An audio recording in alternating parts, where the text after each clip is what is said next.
Normally hinges വാങ്ങുമ്പോൾ soft close ആണോ അല്ലെങ്കിൽ ഓട്ടോ ക്ലോസ് ആണോ എന്നുള്ളത് മാത്രമാണ് ശ്രദ്ധിക്കാറ്. ഏതെങ്കിലും ഒരു സ്പെസിഫിക് ബ്രാൻഡ് അല്ലേ.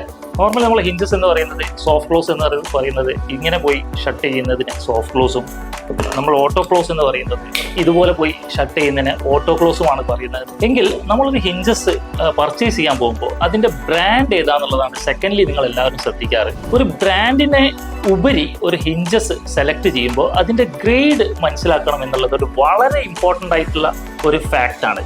നോർമൽ നമ്മൾ ഹിഞ്ചസ് എന്ന് പറയുന്നത് MS-ലും അതുപോലെ തന്നെ 202 ഗ്രേഡ് സ്റ്റീലിലും 304 ഗ്രേഡ് സ്റ്റീലിലും ആണ് അവൈലബിൾ ആവുന്നത്. നമ്മളെ കോസ്റ്റൽ ഏരിയാസ് അല്ലെങ്കിൽ കൊറോഷൻ കൂടുതലുള്ള സ്ഥലങ്ങളിലാണെങ്കിൽ നമ്മൾ എന്നും 304 ഗ്രേഡ് SS-ന്റെ ഹിഞ്ചസ് ആയിരിക്കണം നമ്മൾ വാങ്ങേണ്ടത്. അല്ലെങ്കിൽ നമുക്ക് 202 ഗ്രേഡിലുള്ള ഹിഞ്ചസ് വാങ്ങാം. അതിന് പുറമെ നമ്മളൊരു കൊമേഴ്ഷ്യലി പർപ്പസിൽ മാത്രമാണ് യൂസ് ചെയ്യുന്നത്, ഒരു ഷോർട്ട് സ്പാനുള്ള ഒരു ഇന്റീരിയേഴ്സ് ആണ് നമ്മൾ യൂസ് ചെയ്യുന്നതെങ്കിൽ മാത്രമാണ് നമ്മൾ MS-ലേക്ക് പോകേണ്ടത്.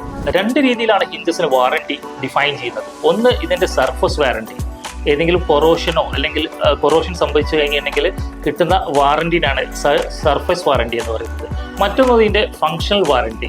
സോഫ്റ്റ് ക്ലോസ് ഹിഞ്ചസിന് എസ്പെഷ്യലി ഇതിൻ്റെ ഉള്ളിലുള്ള ഈ മെക്കാനിസത്തിന് കിട്ടുന്ന വാറണ്ടിനാണ് നമ്മളെന്ന് പറയുന്നത് ഫങ്ഷണൽ വാറണ്ടി എന്ന് പറയുന്നത്.